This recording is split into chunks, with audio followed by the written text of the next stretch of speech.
अलैहि वसल्लम ने फरमाया कि तुम मेरी कब्र को ईदगाह न बनाना।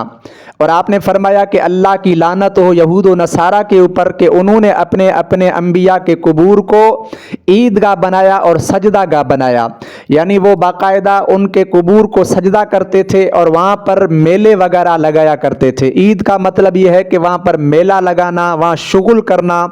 वहाँ इस तरह के इज्तमात करना। बदकिस्मती से ये अलमिया है हमारी कौम का कि हमारे यहाँ लोग इसी तरह हुजूर अलैहिस्सलातु वस्सलाम ने जिस बात से हमें मना किया और यहाँ पर वही काम हमारी आवाम कर रही होती है। हमारे यहाँ कई मज़ारात पर बाकायदा मेले लगाए जाते हैं, बाकायदा इस तरह के मलाखड़े किए जाते हैं, वहाँ पर शुगुल मेले लगते हैं। और अलमिया ये है कि फिर इस मेले को, इस मलाखड़े को लोग उस साहिब मज़ार के नाम के साथ जो है ना इस तरह मंसूब करते हुए कि फ़लाँ का ये उर्स है, और उस उर्स के अंदर वो सारी बिदआत और खुराफात का वो मजमुआ होता है। वहाँ पर जो है ना मलाखड़ा किया जाता है, वहाँ पर डांस होता है, वहाँ पर जो है ना फ़नकार बुलाए जाते हैं, यहाँ तक कि बाज़ जगहों पर बाकायदा सरेआम नशा फ़रोख्त होता है और सरेआम लोग जो है वहाँ मनशियात करते हैं, नशा करते हैं। और इस सारे काम को ये लोग जो है ना उस साहिब मज़ार का उर्स बोल रहे होते हैं कि ये साहिब मज़ार का उर्स है। तो अल्लाह तबारक व तआला से ऐसे लोगों को डरते रहना चाहिए जो औलिया अल्लाह के इन कुबूर पर, औलिया अल्लाह के मज़ारात पर इस तरह की बुराई करते हैं, इस तरह के काम करते हैं और इस तरह मेले मलाखड़े लगाकर और फिर वहाँ उसको उर्स का नाम देते हैं। काजी सनाउल्लाह पानीपत्ती फरमाते हैं, अपने तफसीर के अंदर लिखते हैं कि हमारे यहाँ कुछ ऐसे जुहला हैं जो औलिया अल्लाह के कुबूर पर इज्तिमा करते हैं, चरागा करते हैं, मेले लगाते हैं और फिर इसको ये जुहला जो है वो उर्स का नाम देते हैं कि ये फलां साहिब मज़ार का उर्स है। आप कहते हैं कि ये बिदअत है, ये बहुत बड़ी खुराफात है, कि ये बहुत गंदी आदत है कि औलिया अल्लाह के मज़ार पर, उनके कुबूर पर इस तरह का काम किया जाए। और कहीं कहीं पर तो ये भी देखा गया है कि वहाँ मज़ार के आसपास दीगर जो है ना कुबूर होते हैं और वहाँ पर ये लोग मेले सजा कर बैठते हैं और फिर लोग जो है ना उन कुबूर की बेहुरमती करते हैं। हालांकि हुजूर अकरम सल्लल्लाहु अलैहि वसल्लम ने फरमाया कि एक तरफ मुसलमान की कब्र हो और दूसरी तरफ अगर अंगारे और आग पड़ी हो तो आग पर कदम रखना, किसी मुसलमान के कब्र के ऊपर कदम न रखना। लेकिन यहाँ ये है कि जब इस तरह का मेला लगता है, जब रश हो जाता है तो लोग बाकायदा कब्रों के ऊपर चप्पलों समेत बैठ जाते हैं, वहाँ बैठकर इस तरह कुश्ती वगैरह देखते हैं, इसी तरह वो मलाखड़ा देखते हैं, ढोल वगैरह बजाए जाते हैं और इस तरह का सारा काम किया जाता है। आप सल्लल्लाहु अलैहि वसल्लम ने फरमाया फ़ज़ूरुल क़ुबूर फ़इन्नहा तुज़क्किरुल मौत। आपने फरमाया कि कब्रों की ज़ियारत करो क्योंकि कब्रों की ज़ियारत से तुम्हें मौत की याद आएगी, और जब मौत का तुम तज़किरा करोगे तो दुनिया की लिज्जतों को तुम तरक करोगे। हुजूर अलैहिस्सलातु वस्सलाम ने कुबूर की ज़ियारत का सबब यह बयान किया कि तुम कब्रों के पास जाओ ताकि तुम्हें मौत याद आए। जब तुम्हें मौत याद आएगी तो तुम जो है दुनिया की लज्जतों को भूलकर आखिरत की तैयारी करोगे। और यहाँ पर यह काम जहाँ जो है ना मौत की याद आनी चाहिए, जहाँ जिस जगह पर जाकर बंदा जो है दुनिया की लिज्जतों को तरक करके आखिरत की सोचे और आखिरत की फिक्र करे, वहाँ पर इस तरह के मेले मलाखड़े किए जाते हैं, वहाँ पर इस तरह के मज़ारात और कुबूर पर तरह तरह के इस तरह के काम किए जाते हैं। और ऐसी जगहों पर, ऐसी मुक़द्दस जगहों पर इस तरह के जुहला जो है इन जगहों को नापाक कर रहे होते हैं। कहीं पर ये हिजड़ों को बुलाते हैं, फ़नकारों को बुलाते हैं जो पूरी पूरी रात जो है वो ढोल पर रक्स करते हैं, गाने बजाते हैं, तरह तरह की बुराइयां इन जो है मेलों के अंदर होती है। और फिर इसको ये उर्स का नाम देकर अहले सुन्नत को बदनाम करते हैं, क्योंकि अहले सुन्नत के अंदर औलिया अल्लाह के उर्स की तकरीबात होती हैं। हालांकि वो जो अहले सुन्नत का मामूल था वो एरास हैं, वो उर्स हैं जिसमें बाकायदा कुरान मजीद पढ़ा जाता है, जिसमें जो है लोगों को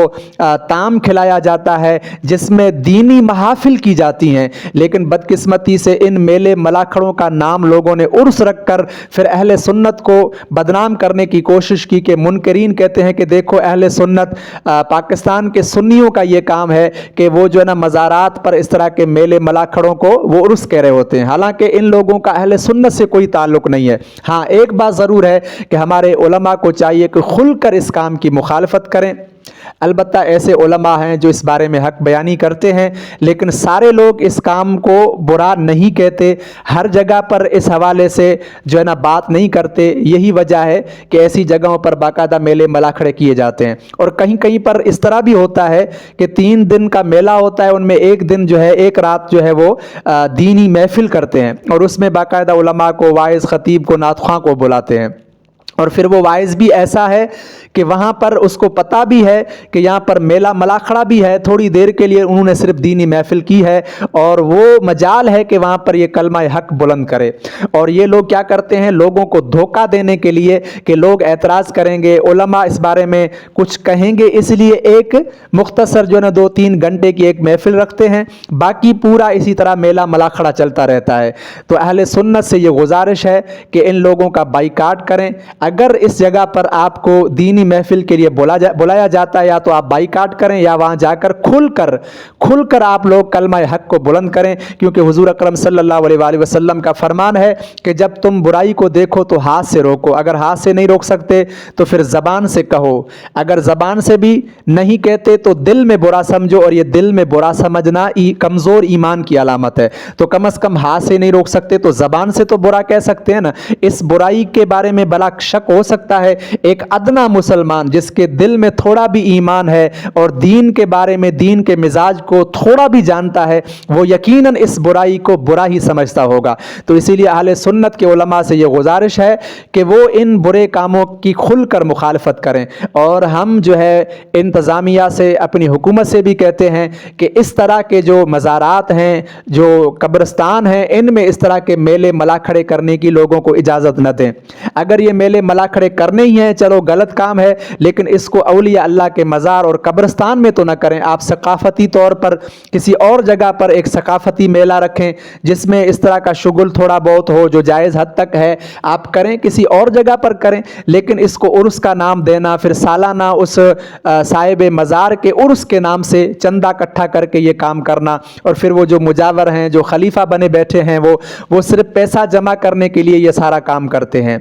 تو اللہ تعالیٰ سے یہ دعا ہے، اور ہمیں پناہ بھی مانگنی چاہیے خدا سے کہ خدا کا کہیں عذاب نہ آ جائے کہ یہ کیسی قوم ہے جو اپنے قبرستانوں کے اندر اس طرح کا کام کرتی ہے۔ دیکھیں دنیا میں کسی بھی قبرستان میں لوگ اس طرح کا کام نہیں کرتے، یہ ہماری قوم ہے جو قبرستانوں کے اندر میلے ملاکھڑے لگاتے ہیں۔ تو اس سے بڑھ کر بدقسمتی اس قوم کے لیے کیا ہو سکتی ہے؟ پھر کہتے ہیں کہ ہمارے اوپر عذاب آتے ہیں، پھر کہتے ہیں کہ امت مسلمہ جو ہے آج مظلوم ہے، مغلوب ہے۔ تو ہم نے کام کون سے شروع کیے؟ ہم نے وہ کام شروع کیے جو یہود و نصارہ کا شیوا تھا، جو یہود و نصارہ کا طریقہ تھا کہ اللہ کے نبی نے ان پر لعنت کر کر کے ان چیزوں کے بارے میں بتایا کہ یہ سب کام یہود و نصارہ کا تھا۔ اور آپ نے یہ بھی فرمایا کہ مجھے اس بات کا اندیشہ، آپ نے فرمایا مجھے میری امت کے اندر قدم در قدم ہر وہ کام میری امت کے لوگ کریں گے جو ماضی کے قوموں اور امتوں نے کیا ہے۔ یہاں تک کہ آپ نے فرمایا کہ اگر پہلی قوموں میں سے کسی نے اگر ماں کے ساتھ، کسی شخص نے اگر ماں کے ساتھ زنا کی ہوگی تو میری امت کے لوگ بھی ایسا کریں گے۔ یعنی جو بدعات، جو خرافات پہلی قوموں، پہلی امتوں کے اندر تھی وہ اس امت کے اندر بھی آئے گی۔ لیکن آپ صلی اللہ علیہ وسلم نے ساتھ ہی یہ بھی کہا کہ ان چیزوں کو روکنا تمہارا کام ہے، تمہارا فرض ہے کہ تم ان چیزوں کو روکو، کلمہ حق بلند کرو، برائی کو ہاتھ سے روکو، نہیں تو زبان سے کم از کم برا کہو۔ تو ان کاموں کی کھل کر ہمیں مخالفت کرنی چاہیے، کھل کر واضح 2 ٹوک لفظوں میں اس برائی کے بارے میں مخالفت کرنی چاہیے کہ ہمیں کسی بھی طرح یہ منظور نہیں ہے کہ اولیاء اللہ کے مزارات پر اس طرح کے کام ہوں۔ وہ اولیاء اللہ جنہوں نے ساری زندگی اللہ اور اس کے رسول کی اطاعت اور فرما برداری میں گزاری، جنہوں نے کبھی خلاف سنت کام نہیں کیا، آج ان کے مزار پر، ان کے قبر کے اوپر، ان کے قبور کے اوپر اس طرح کے کام کیے جاتے ہیں۔ تو اللہ تعالیٰ سے پناہ مانگتے ہیں اور دعا کرتے ہیں کہ اللہ ہماری قوم کو ہدایت